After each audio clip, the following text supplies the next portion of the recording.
Hi, I'm Darren Farr. After our victory in the American Revolution, Savannah began to recognize the patriots of that war by naming the emerging squares of our growing town to honor their memory. Greene Square is just one of those storied places. Nathanael Greene was a New Englander, and like many commanders in the Continental Army, he was self-trained in soldiering. He was considered second only to George Washington himself in his ability to wage war.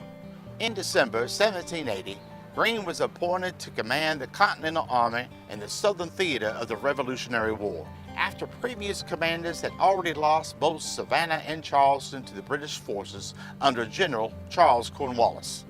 After the Revolution, he declined appointment as Secretary of War twice and entered private life after receiving land grants from North Carolina, South Carolina, and Georgia.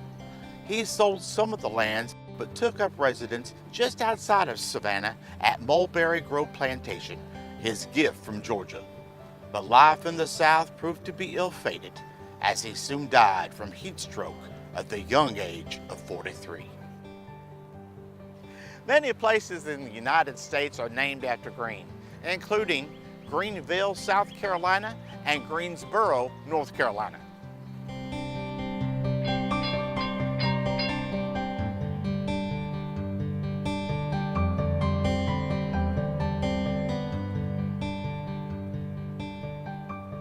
In the 1800s, Greene Square was the central hub for the African American community. Prominent buildings here include the Cunningham House, which was the home of Henry Cunningham, a former slave and the first pastor of the Second African Baptist Church, which is also located here on Greene Square. The Second African Baptist Church was planted in 1802 by the congregation of the First African Baptist Church that now stands on Franklin Square. In 1864, the Second African Baptist Church played host to the Yankee Secretary of War, Edwin M. Stanton, and the infamous General William T. Sherman. From the steps of that original wooden church, General Sherman read the Emancipation Proclamation to Savannah's citizens. Almost a century later, Dr. Martin Luther King Jr. preached his I Have a Dream sermon here, an address he repeated during the famous March on Washington, D.C. in 1963. The Cunningham House is located here on Houston Street. It was built in 1810 by the before-mentioned pastor, Henry Cunningham, and is believed to be one of the earliest paired houses in the city. Let's talk for just a moment about Houston Street. Now, Houston Street bisects only three squares: Washington Square, Greene Square, and Crawford Square. This is because Houston Street ends at Liberty Street. Visitors will often mispronounce the name, calling it Houston Street. Well, it's no wonder. The name is misspelled on the street sign. The street was named to honor Savannah's first mayor, John Houston, who would become governor of Georgia during the American Revolution.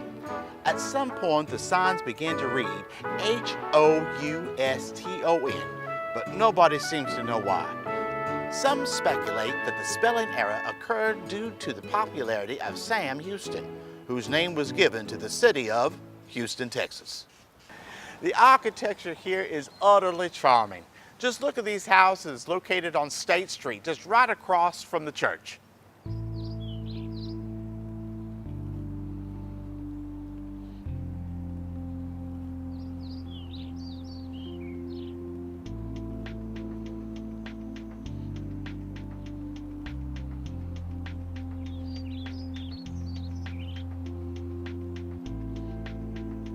Greene Square has a treasured home, built by Isaiah Davenport, Savannah's master builder.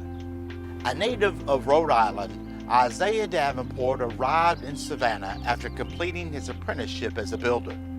He soon became known as one of Savannah's most famous and prosperous builders and built a number of houses in the late Georgian and Federal styles. Little of his work remains to be seen in today's Savannah. It is believed many of his buildings were lost in various fires. The impending demolition of his own residence, the Isaiah Davenport House, was a catalyst for the founding of the historic Savannah Foundation. On the corner of Houston and York is a very interesting building. It was once the Kate Baldwin Free Kindergarten. It had over 4,000 students over the years pass through these historic doors until it became a nursery school.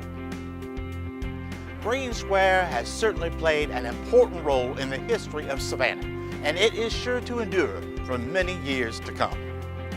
Today, Greene Square is a pristine park, perfect for picnics or just a quiet read. The lawn is always manicured and the benches are always in good repair, ready to receive another welcome guest.